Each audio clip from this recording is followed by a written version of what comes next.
OTAs have started for the San Francisco 49ers. We're right now in the second phase of the offseason where we're seeing these position battles, these players start to really battle it out. Me and Steph, we're going to be breaking down some of these position battles, looking offense, defense, and we're going to be back right after this.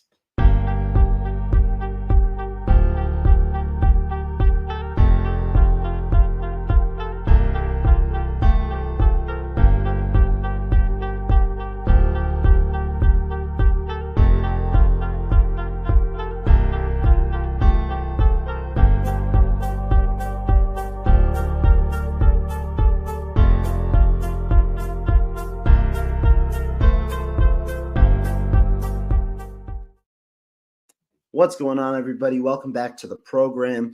We're back with another video here, and I've got my good friend Steph here. First time in a while, but nonetheless, should be a fun one. Yeah, thanks for having me, Rohan. We're officially 100 days away from the season, so this feels like a good time to check in on where the 49ers are at. Yeah, I mean, like you said, 100 days away. We're hoping, it comes by sooner than later, but still a good amount away. But we're in the middle of the offseason here where players are now reporting. For OTAs, you're seeing, action kind of start to get together. And we have a majority of this team, here at practice. So let's break things down. Let's start with the offensive side of the ball. The 49ers, they bring in a couple of intriguing players. Obviously, your first round pick, Ricky Pearsall at receiver. And we can start there. Talk to me kind of about this wide receiver room, what you see from it, even with some of the uncertainty maybe around Brandon Ayuk and Jawan Jennings at the moment. Yeah, I love the wide receiver room as it stands today. I think the additions of Ricky Pearsall, Jacob Cowing in the draft highlight what the 49ers want to do.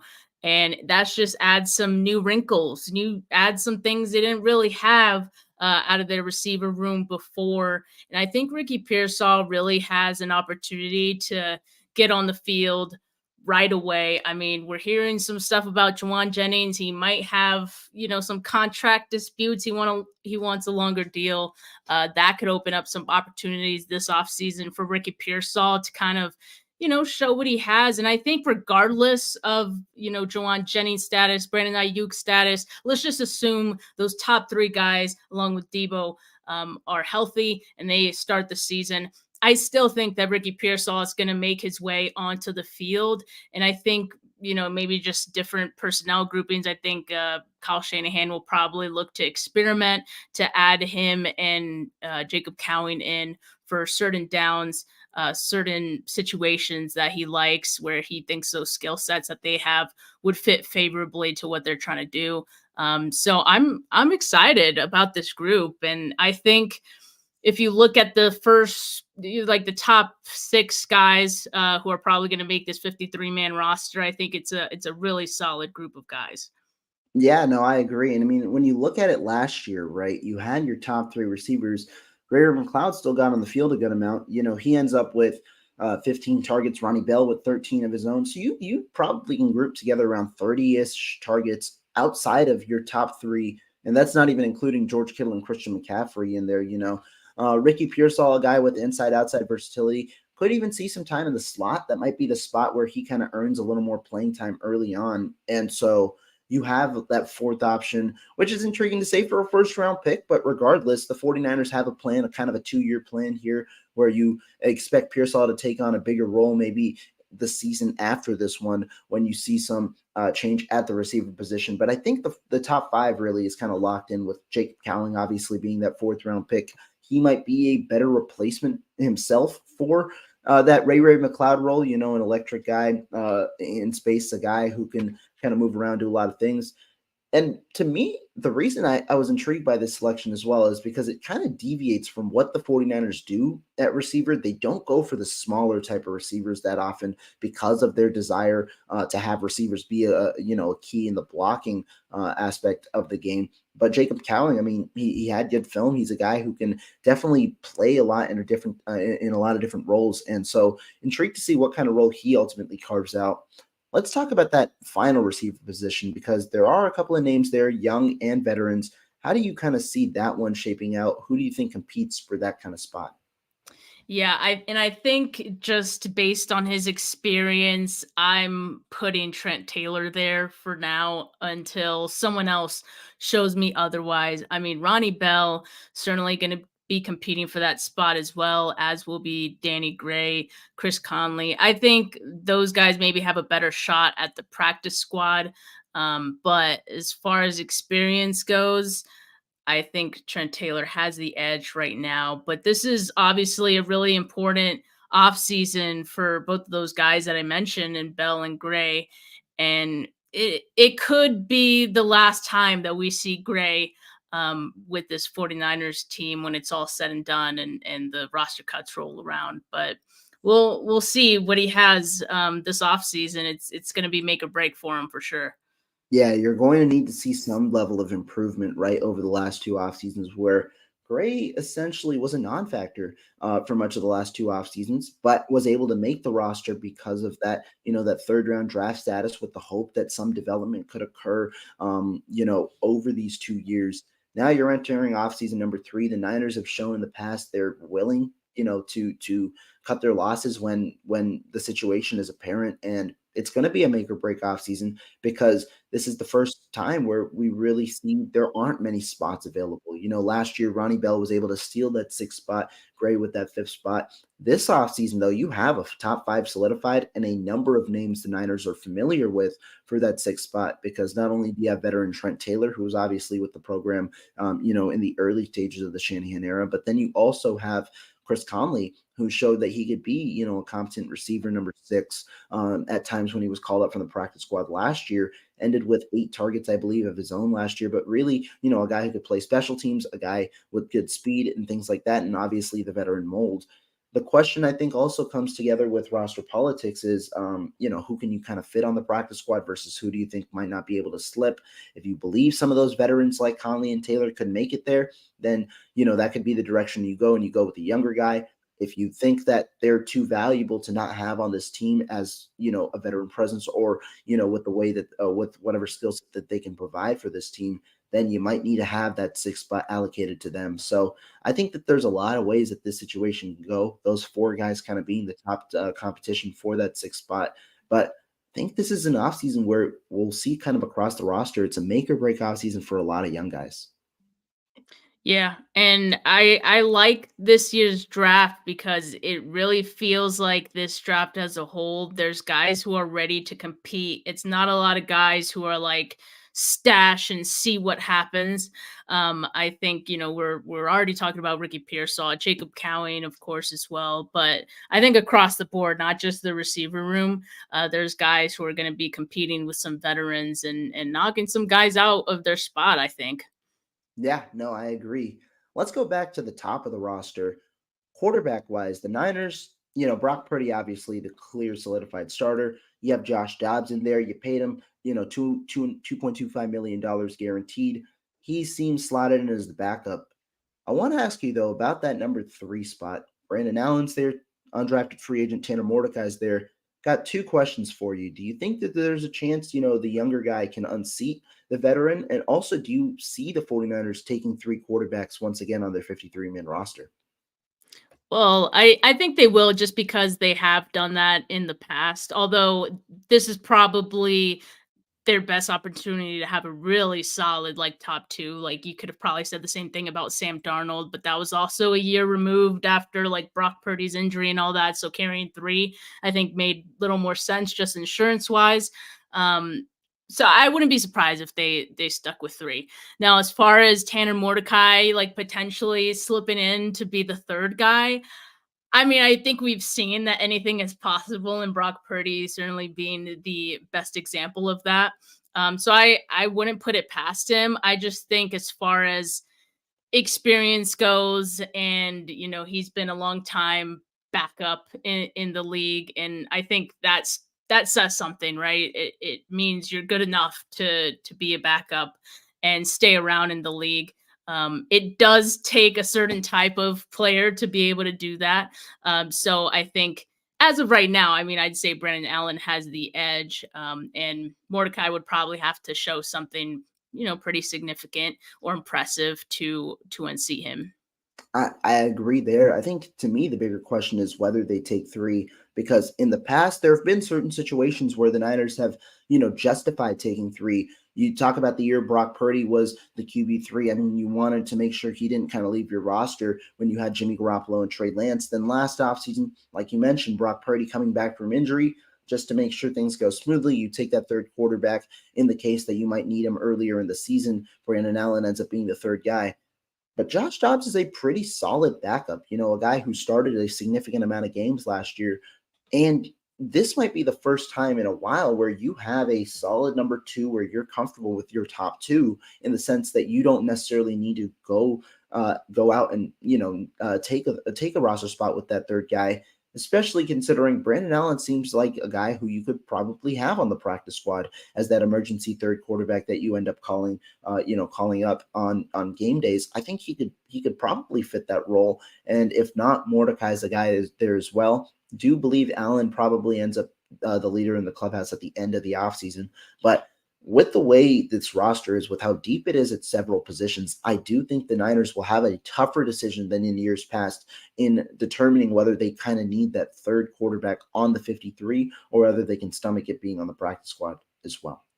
Yeah, there's like for the last few off seasons, like come roster cut time, like there's some cuts that the 49ers have to make. Or, I mean, you can argue they don't have to make them, but maybe if they didn't keep like another quarterback, for example, they could have kept this player, and instead they have to cut that player hoping maybe he gets to the practice squad, another team picks that guy up. It's happened countless times in the last few years, and then it's kind of ends up being a position of need down the line, and we're like, man, I wonder what would have happened if the 49ers could have kept that guy. So Right. I've really hated that. That's like the one thing I hate about the 49ers being as deep as they are, but there are some ways to get around that if you just, cut another position that maybe you don't need as much. So quarterback could finally be the year where they feel like, they can keep another guy from another position just to keep another team from picking that guy up. Yeah, I agree. Deviating from the program a little bit, we just got some news NFL related. The Houston Texans have just signed Nico Collins to a 3-year extension. Adam Schefter reports it's worth 72.75 million, max value of 75 million, including 52 million guaranteed. Another receiver domino off the board, and this one was intriguing because they obviously went after Stephon Diggs in the offseason. 3 years though, around 24, 25 million APY. Yeah, what do you think about this deal? I mean, I think this kind of helps, like in the Brandon Ayuk discussion. Although at the same time, I don't think it changes much. I think we already had kind of seen the floor for Brandon Ayuk's contract, and I mean, this is probably the lowest of the floor. There's no way Brandon Ayuk would get something this low, and we've already heard the reports that he's looking for something along the lines of Amon-Ra St. Brown and probably trying to push above that, right? Which is not at all surprising. He absolutely should, being the next guy up in line. And Amon-Ra St. Brown's deal for the first 3 years averages 28 million per. So, I mean, I think that's reasonable, and I don't think that changes with this. But if anything, like maybe it helps the 49ers because it kind of just diversifies the range that they're kind of negotiating in right now. No, I agree. I mean, this one it's pretty reminiscent of the one of the first deals that happened this offseason. Devontae Smith, he got 3 years, 75 million, 51 guaranteed. Very just a slightly lower, I guess, in the total money, and then slightly over in the practical guaranteed money. We'll see what the guaranteed money at signing is, but yeah, I don't think this changes too much. I think that the floor for Brandon Ayuk, like you said, is pretty set. You're expecting a deal very similar to Amon-Ra St. Brown, and in that regard, I mean, again, the numbers. It depends on what you're looking at. Are you looking at APY? Are you looking at guaranteed at signing? I think there are a lot of different numbers that can skew the deal in either Ayuk's or the 49ers' favor. But a quick little tidbit of news there. Nico Collins, he gets an extension, another receiver domino off the board. Let's see where Brandon Ayuk kind of falls, though, among the next group of dominoes for the receiver position, because there's a lot of talented guys still awaiting deals at that position. Hopefully he is the next domino, because if there aren't any more, it's not good for the 49ers. It's just going to keep pushing the price higher and higher. Right. I mean, the sooner the better kind of is kind of what it feels like overall. Let's go on though. We talked about quarterback, we talked about receiver. Let's go to running back here. Niners, Christian McCaffrey, very solidified there at the top of the position. You got Elijah Mitchell, who the Niners have shown an affinity for the last few off seasons. Jordan Mason in the group, Isaac Guerrero in the group. To me, it feels like this group is one of the more solid groups kind of that the Niners have on their roster with their top four. How do you feel about this group overall? Yeah, absolutely it is. I agree. They usually, carry four running backs, and that is including Juice. So you're looking at, someone to potentially unseat the third guy, because I'm putting use check at the bottom there. Obviously Christian McCaffrey, he's your starter. Obviously Isaac Guerrero is going to make this roster just based on the fact that just drafted him in the fourth round, and Right. so that leaves one more guy. Who's that guy going to be? That's where the decision gets a little tough, I think, for the 49ers, because you mentioned it. They have shown some kind of like loyalty to Elijah Mitchell. And I think a lot of that has had to do with, when he's healthy, he is a really good back, but he has dealt with a lot of injuries. That definitely has to be part of the decision making here. And on the other hand, you have Jordan Mason, who, very different from what they have on this roster. But I mean, he can get yardage. He can, earn as many yards as he can because he's a really tough runner. It just doesn't seem like the 49ers are as convinced as the rest of us. And I think there's probably something he's lacking that, a lot of us fans are not privy to, like maybe pass protection, for example, something like with him not having the ball in his hands, something like him in practice. I don't know, Kyle Shanahan makes a big deal out of practice. And if you're not doing a good job, then you're not going to get the opportunities. So I don't know, but like at every turn, the 49ers have told us by their actions that they prefer Elijah Mitchell over Jordan Mason. So as of right now, it's, end of May here.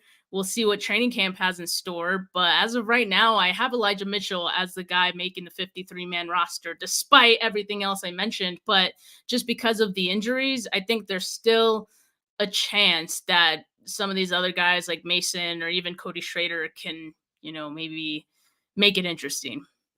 No, I think you break it down well. And the question is, do you find a way to take, five running backs, including Kyle Juszczyk, or will it ultimately be four? Because that relates back to the conversation we had with the receivers, where it's more of a make or break offseason for some of these younger guys. Again, roster politics. You're likely to take Isaac Guerrero on the roster with the way the staff is talking about him, with the ammunition you traded to go up and get him. You got Christian McCaffrey. That's two. Juszczyk is obviously on the roster after the rework deal that gave him guaranteed money. And now you have Mitchell or you have Jordan Mason. History shows the Niners, like you said, have preferred Elijah Mitchell. When he's on the field, he doesn't turn the ball over. That's something the Niners really, really like. He has, he's a guy who can catch passes at times. Mason, though, has obviously looked really good when he's on the field. The question is, he hasn't been on the field that much, even though he's been healthy. And so do you ultimately move on from Elijah Mitchell knowing that you have more team control with Jordan Mason? Or do you think more so for this year where the Niners have a preference kind of between the two? And even with Mitchell being on a 1 year deal, do you kind of roll the dice there? Or, like I said earlier, do you find a way to kind of give, do you find a way to kind of get um, five guys on this team, which might mean making a cut, maybe at quarterback where you might only take two guys, or somewhere else where you might take a lower number of players at the position. Yeah, and that's the tough decision the 49ers have to make. I would say, like, we were talking about the 49ers potentially being able to create a roster spot if they just keep two quarterbacks. If I had to choose on the entire team, what position group I would give that extra roster spot to, running back is probably at the bottom of my totem pole as far as just like priority of who would I want that extra spot to go to. So while that is a tough decision, I think the 49ers probably more likely to just make that tough decision, and they'd probably be okay with letting Jordan Mason go. I think another reason for that too is because they've done it before, and like, he's made it onto the practice squad in the past, so they could try it again. But yeah, I'd probably want to save that extra roster spot for another one. We were talking about wide receiver. That's definitely one. And we got so many other position groups to talk about as well, that, would have similar decisions attached to them. So running back, I don't know if that's one I'd want to keep 5. Be fully comfortable with giving that position to overall. I agree there. Let's move on though to tight end. Tight end last year, you had 4 guys you put on the 53. And this is a group where you lose Charlie Warner, you bring in a veteran Eric Sobert, but really the focus of the group is on the young guys. Cam Latu, who redshirted his rookie year, after a pretty, after an offseason where he had a lot of struggles. Braden Willis had flashes, intriguing to see what his role could be, but he's another guy who you drafted in 2023. How do you see this tight end room right at the moment?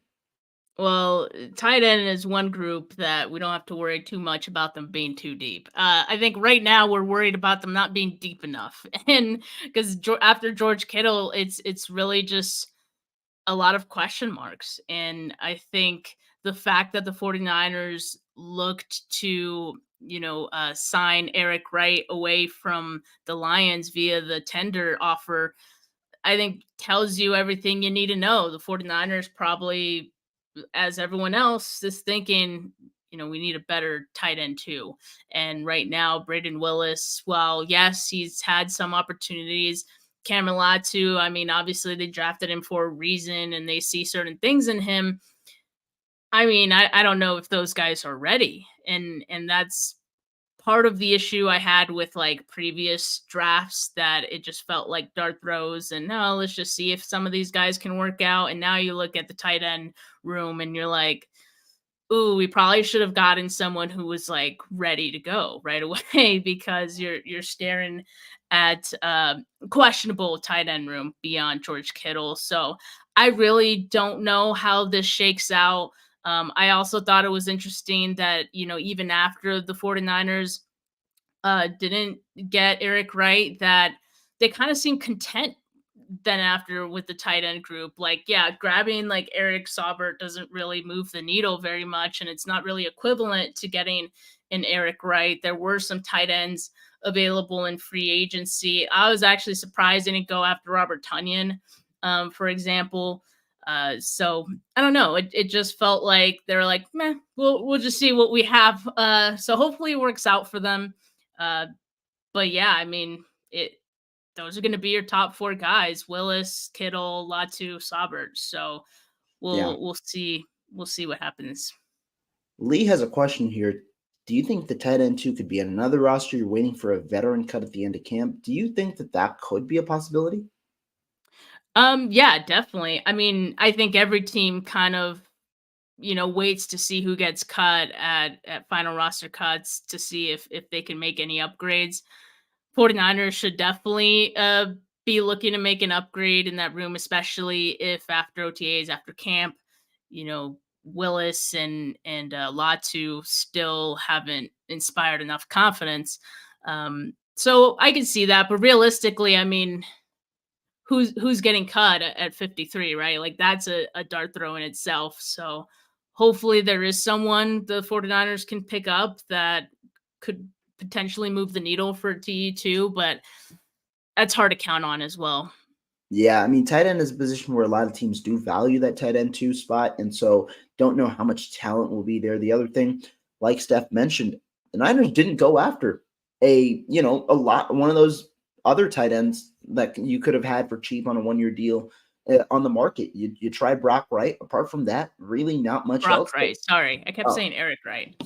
you tried Brock Wright, but apart from that, really, you didn't go after any other tight end after Charlie Warner was signed. Robert Tonyan was on the on the market. You could have had a lot of other options. You chose not to. You also don't address the position in the draft. Seems like the Niners right now are content with the guys on their roster. Don't know how how well that'll ultimately end up panning out for them, but it seems right now that they are kind of pretty content with the guys that they have currently, which means you're looking at guys like Eric Sobert potentially, but mainly you're hoping that Cam Latu or Braden Willis can really take a step forward this offseason. Otherwise, you'll see maybe if they change up their personnel a little bit. Do you flex check out as a tight end a little more? What do you kind of do with that spot? Not exactly sure because they have a lot of sets where they have two tight ends involved. Obviously, really important for the blocking concepts. So yeah, at the moment, this position kind of looks like a downgrade on the backup side, and that's being said with Charlie Warner back there last year. To your point on like potentially having Kyle Juszczyk, I remember that didn't he fill in for Charlie Warner when Warner was hurt? Or like Yeah, hasn't he? I think so. Yeah, I he's think so. lined He up. had a couple of reps out there. Yeah. Yeah, so like I mean, he just got a new deal. Hey man, you're getting paid more money, like more responsibility. Let's go, That's that could be what the 49ers are thinking as like a plan B, like hey, we have Kyle Juszczyk if none of these guys really look ready to be the tight end too, and I mean, I'd be comfortable with that. Yeah, I mean, it's a way to get him on the field. That would make him a little more valuable for the money he's been getting. So I wouldn't mind that at all. Moving on though to offensive linemen, Niners. You draft Dominic Puny in the third round of this draft. Are facing a little bit of an injury with Jake Brendel facing knee, I believe it's knee arthritis or knee tendonitis, one of the two. He's out till training camp.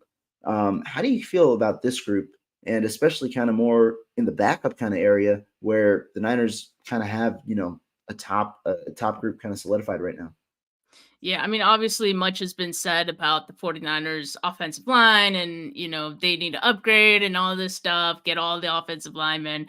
I will say this, though. I think depth wise, this is the best depth that they've had on the offensive line, maybe in the entire time that Kyle has been the head coach. I mean, I really like the pick of Dominic Pooney for the 49ers. And I think he's someone who also has potential to get on the field right away. I mean, I think it might involve an injury of someone else for that to happen. But hey, I mean, Jake Brendel dealing with some knee tendonitis, right? I mean, that could maybe impact him in this season. Hopefully not. But I mean, those are just like the opportunities that happen, when guys are playing football. Guys do get hurt, especially on this offensive line. So that could open up opportunities for Pooney to slide in that right guard spot if Feliciano's gonna would then take over at center if Brendel misses any time. I think Pooney could very much beat out Spencer Burford right off the bat. So I don't know. I'm optimistic about the depth and the versatility that a lot of these guys have, like Pooney being one of them. Nick Zakel, can I mean, they've mentioned that he can fill in at center, although that's not a spot that like we've really seen him. But I think Zakel probably makes the roster. I mean, Feliciano obviously to me was like a very like a slam dunk, underrated or like just not a top tier like free agency signing, but one that definitely paid off for them, and is already paying dividends. I think this off season, seeing as how he's taken over center snaps. So I know it's not the right tackle upgrade that maybe a lot of us would have liked, but I think it's in the realm of possibility that Colton McKivitz could improve, one, because it's his second year as a starter, and two, if the right guard has a little more consistency in it, like Feliciano being a better option than Spencer Burford. If the guy next to him is a little bit better, sometimes that helps guys perform better. So maybe that could help Colton McKivitz as well. But I like the group. I think it's not so bad.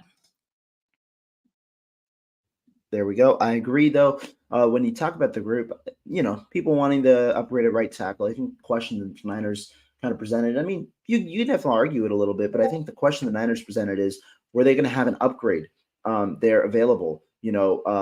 At 31. In their eyes, they clearly didn't. And then in the second round, a guy who at least John Lynch said that they could have targeted, Roger Rosengarten. He goes 2 picks before him. The Niners then choose to trade out of the pick, identify another player that they liked in Renardo Green. They go there. And so when you look at this group, I do think that there are a couple of possibilities with the group, especially considering the injury to Jake Brendel. You know, the Niners are trying out John Feliciano at center, played it with the New York Giants a couple of years ago. He's a guy who the Niners seem to definitely like. He has that versatility to kick out to center. And Mhm. that could open up a possibility for where Dominic Puny could, once he gets a couple more reps under his system, could then slide in at right guard. And to me, I think the priority for the Niners now that you kind of have Colton McKivitz solidified at right tackle is find your best 5 offensive linemen. If you view Dominic Puny as one of those guys, find a way to put him on the field, Yeah. and not necessarily in a rotation, but find a way to put him on the field in a more solidified role where you can then get some continuity across the offensive line, whether that be Jake Brendel or John Feliciano at center. You can figure that out. You have the opportunity to now with Feliciano kind of taking the center reps, but I think that should be the main objective right now. I also think this could be a group where the Niners take maybe one offensive lineman less than they have in years past. Depends on the path that they go. You signed Chris Hubbard in the offseason to kind of be that swing tackle. If they view him as capable of playing both left and right, then you might not need to take 2 tackle spots as they did a year ago when they took more in that prior. But if Chris Hubbard, a guy who's played primarily on the right side, throughout his career, if they view him mainly as a right tackle, you might need to take 2 tackles. That might be where Jalen Moore enters the fold again, and you might take one less interior guy, or you might go with 9 offensive linemen. We'll see what the ultimate pattern ends up being. You got a couple of intriguing guys as well. Drake Nugent being an undrafted center, could he kind of compete? Jarrett Kingston kind of playing there as well in that center guard role after being there at USC. I think you got a couple of guys fighting for roster spots at the back end of the roster. Right now, I think with my initial 53 projection, I had them taking 9 because of the 2 tackles. But I think that, the main question with this group is, can you find a way to get Dominic Puny on the field? Is he one of your top 5 offensive linemen? Yeah, I also have them keeping 9, but I mean, you bring up a great point that with so many guys being as versatile as they are, I mean, they could decide to keep 8 and just have guys who can play multiple spots. So that's very much in the realm of possibility. And yeah, Pooney is a pick I really liked. I was like a lot of people really wanting them to draft the tackle, not just for like an immediate upgrade over Colton McKivitz. I'm also thinking like future, like Trent Williams replacement as well, right? So at the first 2 picks, I was upset that they didn't go that route. But the Pooney pick was a nice save, I thought, because I thought it was pretty good value at that point. And so far, just hearing him like speak, I don't know. There's just something about him. Like I think he is like the type of guy who's gonna be able to compete right away. So excited to see what he does and how he looks in training camp. I agree there. I think that Puny, when you think about it, a guy who might be a little more pro ready. He had 6 years in college, 4 years of experience before transferring to Kansas, where he had 2 years. He's played tackle in college. I think the question is, one, offensive line is a position that kind of takes a little bit of time to acclimate in the system, and two, you are having the position change as well right now. And so if he can defy the odds and kind of fill those 2 questions, sooner than later, I think you got to find a way to put him on the field. But if not, then you might see this more as a pick for the future where he could, very well be a key player in the future at whatever position the Niners view him best at. But offensive line, I think, you might not be upgrading as much as fans might have hoped for next year. You have, though, continuity along the group. You got a good guy, a young blue chipper with Puny, and we'll see kind of where this group goes when training camp comes along. Let's move it over there to the defensive side. Defensive line, this is a position where the Niners, went and got a lot of guys in free agency. Consequently, surprisingly, in a little bit, they didn't go after the position much in the draft. And so now you're stuck with the group here. You got a couple of cool guys on the edge, you got a couple of guys on the interior. How do you feel about this group as a whole? Yeah, I mean, obviously with the loss of Eric Armstead, you definitely need to fill that role, but it seems like the 49ers don't want to go with the one-to-one replacement of Eric Armstead. Instead, I think they want to have a number of guys kind of fill that role. And so I think Malik Collins, definitely factors into that. Jordan Elliott, Gross Matos. So and as we know, like they like to rotate guys anyway. So I think we probably see more rotations in that spot. And obviously, like the spot opposite Nick Bosa.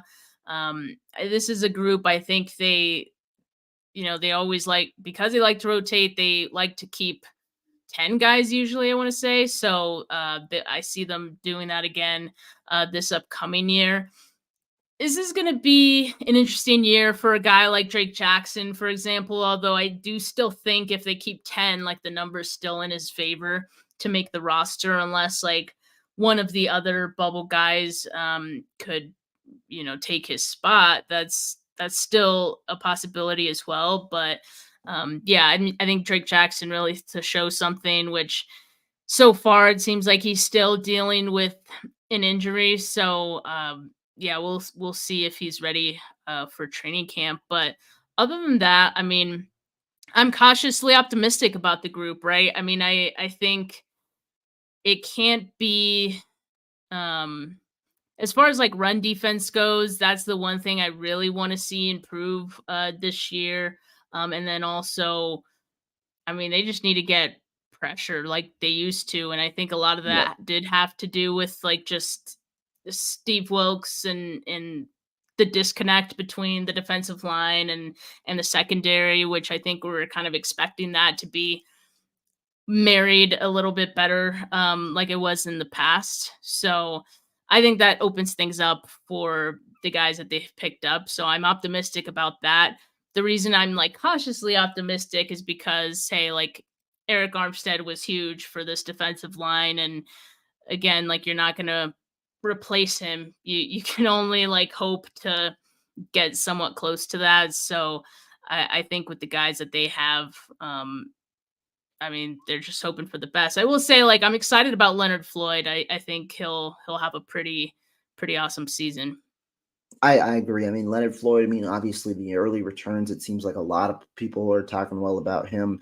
And the goal, you need to get pressure. You need to get pressure. And more importantly, with Armstead not there, you're going to have to find a way to stop the run.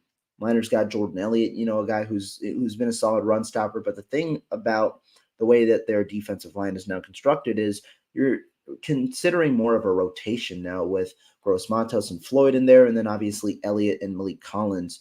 And sometimes teams find a different way to, exploit the rotation because there are certain players with certain strengths and then certain players with certain disadvantages. But I do think that the depth of this group is important. The Niners kind of went with a different strategy last offseason, top heavy, seeing can we kind of win a championship with a really strong group of three guys.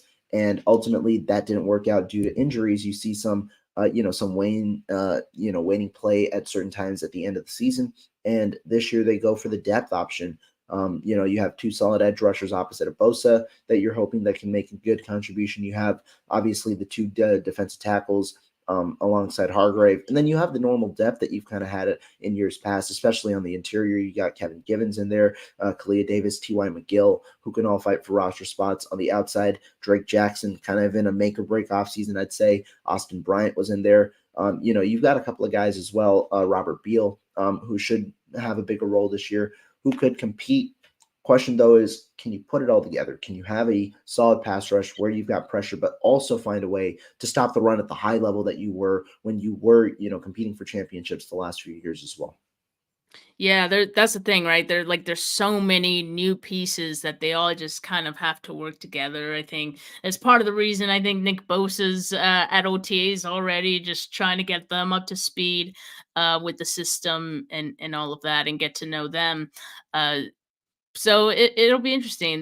There is definitely a lot of moving parts there, but I mean, Chris Kosarick, this is what he does. I mean, he's no stranger to having reclamation projects, and I wouldn't say like a lot of these guys are really reclamation projects. It isn't like any of these guys have underperformed and they're trying to turn their careers around. But I mean, he's definitely no stranger to having new faces and making them productive in this defense. So really, really looking forward to see what they do this year. Especially, when you consider um, last year necessarily wasn't a down year, but when you considered last year maybe being not as strong of defensive line play as you've seen in the past, you're hoping a little bit for a bounce back for sure this year. Let's go to the linebacker position, though. The linebacker position, you've got a lot of young talent here. The Niners drafted another guy in Tatum Bethune in the 7th round here. You went with 6 linebackers last year. How do you kind of view this room, especially with the team monitoring Drake Greenlaw's injury? Yeah, I think Devondre Campbell, they're putting a lot on him, right, to kind of fill that role. And again, like kind of like I said about Eric Armstead, Greenlaw is not the kind of guy you can just replace. And there's the reason for that is because there's a certain kind of energy that Greenlaw brings that I don't know if anyone else really has, is at least not on this roster. So Devondre Campbell, different kind of linebacker in that regard, but he's a veteran, former all pro. I know the thing with that is like, hey, he fell off a cliff after that season.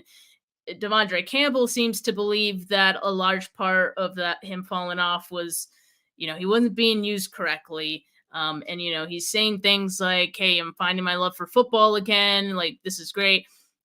That's awesome. I mean, a lot of times that could translate to play onto the field. The 49ers hoping that's the case with Campbell. And so if you can just be I like serviceable, like makes it sound bad, but if he could at least be serviceable where we're not like constantly wondering when is Greenlaw going to come back, man? Like, when is Greenlaw going to come back? I think that could, be a fine pickup. I think a lot of people were really hoping that the 49ers would look to have someone as impactful as Greenlaw, but it's just like that's difficult to do, especially when you know that Greenlaw is going to come back at some point in the season. Like, not a lot of guys would be willing to come in knowing that they would be the third linebacker when Greenlaw's back, right? So I think that's all part of it. But yeah, again, cautiously optimistic about that one as well. Obviously, D Winters, Jalen Graham, those are guys going into their second year that the 49ers have to hope that they make some sort of a leap as well. I haven't heard too much about either of those guys so far in OTAs, so not sure what to think on that front quite yet. But yeah, hopefully come training camp time, I mean, they'll make a surge. The 49ers have had experience with having younger guys and coaching them up to be like future linebackers in this team or in this league. And hopefully like, Winters or Graham can follow that same trajectory. I thought like bringing back Demetrius Flanagan Fowles was a sound move just because like he's had experience as the third linebacker when there's been injuries. And also he has special teams experience, so I'm fine with that as well. And yeah, Tatum Bethune, I mean, he was a late pick, so not sure if he'll make the roster. He doesn't necessarily have to. He can make the practice squad, I think. Um, and like Curtis Robinson, for example, another guy that probably more likely makes the practice squad. He's reliable as well. So, I mean, there's some question marks for sure. I wouldn't be surprised if it takes a bit of a step back without Greenlaw. But I just think the way the 49ers play, there's an opportunity for there not to be a big drop off. Yeah, I mean, the big question is how good is Devondre Campbell right now? I think that's the question because his 2021 season, everybody knows, he was pretty good. He's a guy who obviously has kind of declined a little bit the last 2 years. Don't know if that's more scheme related, more play related. Probably, honestly, a combination of both for Devondre Campbell. But you're hoping that him past age 30 is kind of getting back and maybe him playing alongside Fred Warner kind of helps him a little bit because you're going to need good play out of him if Roy Greenlaw misses time, which right now it just feels like that's the expectation, misses a few games at least. And so Campbell kind of in there think also when you just consider the roster, if you want to play it safe with Greenlaw, have the option of putting him on PUP that allows you to take another linebacker on the 53-man roster, or opens up a spot elsewhere if you're looking at roster politics in that regard. The young guys, Graham and Winters, two guys you really liked last year. Expect that kind of to be the same again this year. Like you said, Flanagan Fowles, if he wanted to come back, that's a move that makes sense just because it's just another option for competition. If he doesn't make the 53, he doesn't make the 53, but he has good special teams ability. You signed Ezekiel Turner, who could play in a similar Flanagan Fowles role of more of a special team overall. And then, the younger guys, Hayden Bethune, Curtis Robinson, obviously in there, more probably practice squad related. But I think right now, when you look at this group, the majority of it is going to be fairly solidified unless one of those younger guys takes a pretty big step up this offseason. The question ultimately will hinge on how quickly Greenlaw can return and how well his replacement can kind of play when Greenlaw's off the field. Because with Greenlaw kind of off, you're also relying maybe on two different guys in your base package rather than just Campbell. And so I think that there are a lot of questions the Niners kind of have to answer with this group, with the hope probably that Fred Warner can kind of carry them through the first a couple of games of the year. Yeah, I think Fred Warner needs to have like one of his best seasons. Right. Some people think that there was a bit of a drop off at times with Fred Warner last year. I don't know if they can afford that and not having Trey Greenlaw on the field for them, this upcoming season. So, yeah, Fred definitely is going to have to carry some of that load. Yeah, no, I agree there. Cornerback, position that has now gotten, a position people have thought maybe as a position of weakness, maybe in years past, has now become a position of real strength and a position of depth. How do you kind of see this room coming out? Yeah, again, I think corner, like some of the other groups we've talked about, is probably one of the best depth-wise that the 49ers have had with this current regime. I'm I think there's gonna be some tough decisions with this group actually, because they did bring in so many guys this free agency period. They drafted Renardo Green, who I think can get on the field right away. Like I think he's that good. He's definitely going to be able to compete right away for maybe like the nickel spot at the very least, right? That's where they want to start him up at. So I think Isaac Yadam as well, probably slated to, make this roster. Darrell Luter, I think, still has the edge because of just where he was drafted, or him being drafted last season. So I think he still has the benefit of that doubt. But aside from that, like they also picked up Rock Yasin, who I think will definitely be competing as well. Ambry Thomas, to me, is a guy who's could potentially fall out of favor. I know he's the starter, or he was the starter during OTAs with Mooney Ward not there. But that to me just feels more like, they're keeping a similar depth chart as, they finished with last season. Since right now it's OTAs, no one's really competing for anything. No one's going to unseat anyone yet. So Ambry Thomas has that spot, but I don't know. I kind of feel like his days could be numbered just because there's better competition around. And so if he elevates to the challenge, hey, like that's good for the 49ers. But yeah, he's going to have his work cut out for him this year. I also think Samuel Womack, who was kind of like slipped under the radar, continue to make this roster. I think there's the potential that this is maybe his last time with this team as well once the cuts come around, just because of how deep the corner room is now. Chase Lucas, I believe, like they signed him more as like a special teams guy, so he has that going for him. And then Keemon Hall, I honestly don't know much about him, but obviously like he's probably more of a camp body.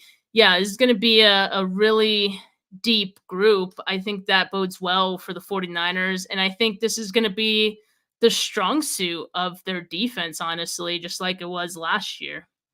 I mean, I agree. I think the corner group is really, really solid right now. I mean, I think the question also is versus inside and outside. You got two guys who you have the versatility with, Lenore and also second round pick Renardo Green. And right now, it seems you have, the capability of Green potentially starting on the inside, Lenore being on the outside. That's one option. You also have the other way around with Lenore on the inside, and then you have a competition on the outside with Isaac Yanam, some of the incumbent guys, and then Green also being there. I think this group, you're going to have to make tough decisions. And this is a group where it's another make or break offseason for, I think, two really young key players in Ambry Thomas and also Samuel Womack. I think Luter, you're hoping that he can kind of take a step up after injury early last offseason. He had the bone issue. And then now you're hoping, in year two, he can kind of step up as one of those man corners. You've got Yadam there. You've got Rocky Sin there. I think this is a group where you can afford to take an extra spot, an extra player. You probably end up with 6 corners with this group. And I think that this is going to be a pretty hefty competition too. Right now, it seems to me I have 3 locks with Ward, Lenore, and Renardo Green, and then a close lock with Isaac Yadam, given the money you gave him and also the play that he kind of had at the end of last year with the Saints as a starter. Those last 2 to 3 spots, though, you've got a lot of options for him, and you've got some young competition as well as some veteran options who could definitely fit the mold there. Yeah, and I also think like looking at the cornerback depth, it's a lot of we're winning now, but we also have to set ourselves up for the future because a lot of these guys signed 1-year deals or on the last year of their contracts. Ward and Lenore, for example, like I don't see the 49ers extending both of them. So it's probably going to be Right. just one of them that gets extended. And so this year will also serve as kind of an audition for the following year. Who's going to get that extension? I think even one of the, free agents that they picked up who signed like a 1-year deal. I think even one of those guys has the potential to stick around beyond that and get another deal. So yeah, it's going to be interesting. I think that some of these names will be seen next year as well. I agree. No, that's definitely the case. Now, last but not least, we've got safeties. Safeties, you've got Talano Hufunga coming off an injury, but obviously expected to reprise his role. Jair Brown, the 2023 third round pick, had a couple of starts last year after Hufunga goes down. He's back in the fold. And then you drafted a guy, Malik Mustafa, out of Wake Forest, a fourth round pick, who many have lauded that pick. How do you kind of like this room as it stands right now? I really like this room. Hufunga, obviously coming back from injury, but he's already working on the side field during OTAs. So I feel like that's a pretty good sign that, he'll probably be back at some point around training camp. I'm not a doctor, but I'm just thinking he'll definitely be ready by the start of the season, I'd say. Jair Brown, like man, he exceeded my expectations for his rookie season. I mean, I know he was already like a dog coming into the league, but like you hear that guy speak and he already sounds like a veteran. Just the way he carries himself, just the way that he plays, his mindset. So I'm really excited for him, like in his second year. And then Malik Mustafa, to me, I think he's going to be someone who's going to get on the field immediately as well. And, we talk about Hufunga. Hufunga, I'm expecting to be healthy. So Mustafa, I think more likely has a role on special teams right away. But I think that's awesome because special teams should be able to allow him to do everything that he does well, like moving from the top down. He's very quick to attack. And so I think all those things that you've seen on tape is something that he's going to be able to showcase and he's going to be able to shine right off the bat on special teams. And then if there are any injuries or if we do see like 3 safety looks, this season, then Mustafa's, the perfect guy to get on the field. And then George Odom, of course, depth, another special teams guy. I will say, like, as far as special teams goes, I think they did a good job of filling in some of those spots and maybe even upgrading in some of the spots where they lost special teams guys. So yeah, I'm excited. I think they keep those 4 guys. Taylor Hawkins, I know he's made some buzz last offseason and in years prior, but probably on the outside looking in again. And, he could make a practice squad case for himself once again. So that's kind of how I'm seeing it shake out. But I really like the safety group. I think so as well. I mean, you've got pretty much two options who have NFL experience, are solidified. This is the younger group. The Niners, obviously, with Deshaun Gibson seeming like he's retiring. You've got your two starters who are going to come back with Hufunga and Brown. You've got Malik Mustafa in there who I like the pick a lot. I mean, a lot of people said it might have been the best pick for the 49ers in the draft itself. He seems like he could be more pro ready. Could that mean the Niners involve more three safety sets? We'll see.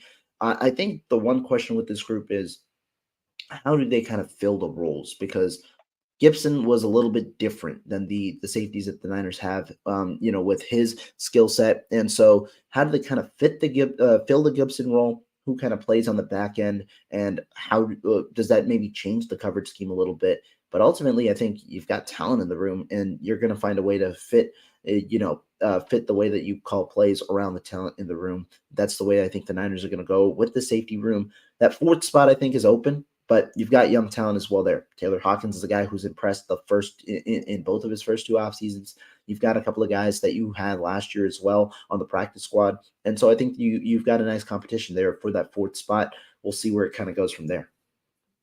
Yeah, really excited about that group though. And yeah, to your point about Deshaun Gibson, yeah, that will be interesting. I think like it makes sense for Jair Brown to probably take that role. I don't know if like Hufunga can really do that. I think Brown would probably be the guy I would trust a little bit more. And then Malik Mustafa, I kind of feel like has more of a similar skill set to Hufunga, where if Mustafa looks good this season, Hufunga's on his contract year. I think you kind of see where I'm going with that one.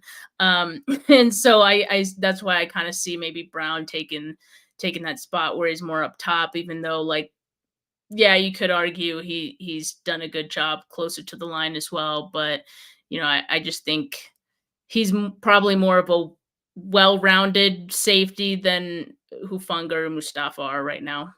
I definitely agree there. Yeah, and I think the Niners they did prepare, kind of looking ahead a little bit in the future to see how they kind of fill in the rest of these roles. That makes sense, if you're considering that 2025 season, and so Mustafa, we'll see if he can kind of emerge into a bit of a role this year before kind of taking over into a more permanent role next year. But you've got talent in the room. We'll see. Kind of obviously injuries is also another thing where the Niners had to deal with that last year. Obviously leads to some younger guys getting into a role. But yeah, I think there's opportunity to be had for sure. And I think Deshaun Gibson's available. He hasn't retired if there are any injuries that arise Late in mid-season. training So camp type of thing, when he was signed the first time. Yeah, could be the yeah, case. exactly. Let's go into a couple of quick questions here from the chat. One here from Mark. If Pearsall and Cowing have great camps, do you trade Ayuk? I'll also add just a little bit. Is there any scenario here in the next few months that you end up thinking that Ayuk could be traded? No, and the reason why is because I think that that ship kind of sailed when it happened, when the draft happened and the first round came and went. I think that would have been the prime time to trade for Ayuk because if you trade Ayuk, you want to get something you can use right away. Like they would have used a first round pick and maybe gotten a tackle or another position of need, another wide receiver. Now, I mean, that doesn't really do anything for you. Yeah, you can use whatever compensation you get for the following year, but what good does that do in 2024? And you're looking at a season in 2024 where it's like, hey, this is our like best shot, our last best shot at getting a Super Bowl with this core. So it doesn't make much sense to me to trade away Brandon Ayuk.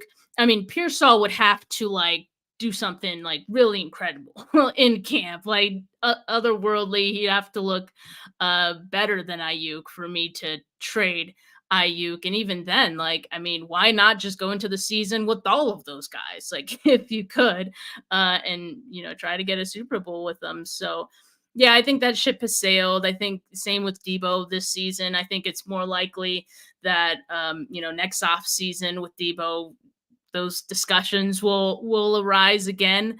The only way that I see someone getting traded like mid-season, traded away, would be if the 49ers season just does not go the way that they expect and they have no shot at getting to the playoffs. And I mean, we've seen even this past season, the 49ers going into that trade deadline had lost 3 in a row.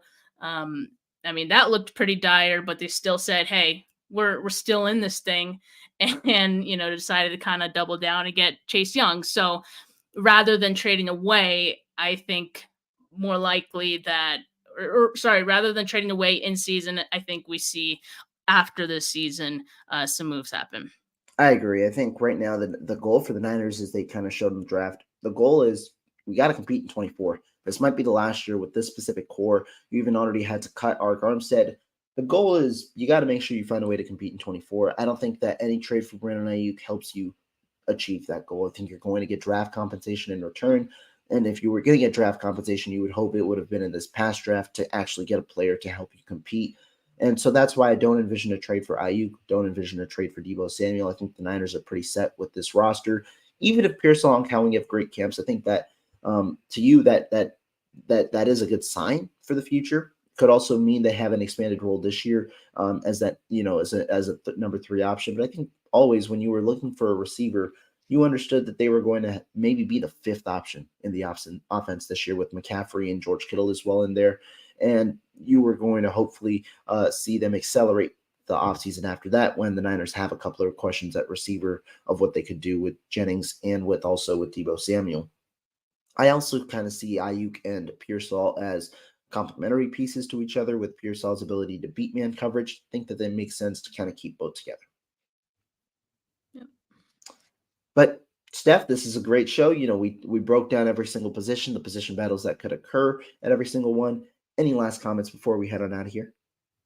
No, I'm just excited about, again, like, this year's draft class, because I feel like this is a draft class that you see the vision and you see they have the opportunity to, like, compete and possibly knock guys off their spot. A lot of these guys are ready to go. They're pro ready. So I'm excited for training camp, and hopefully I'll see you out there. Oh yeah, definitely excited for training camp. I'm just excited football's back. Hopefully Yes. we can see a little bit more of it in person. But everybody in the chat and everybody watching, thank you guys so much for tuning in. We appreciate all the support. Make sure you hit the like button, subscribe, and go over to Steph's channel. Show her some love as well. We'll be back though very soon with some more content as we get through this offseason period. Appreciate y'all.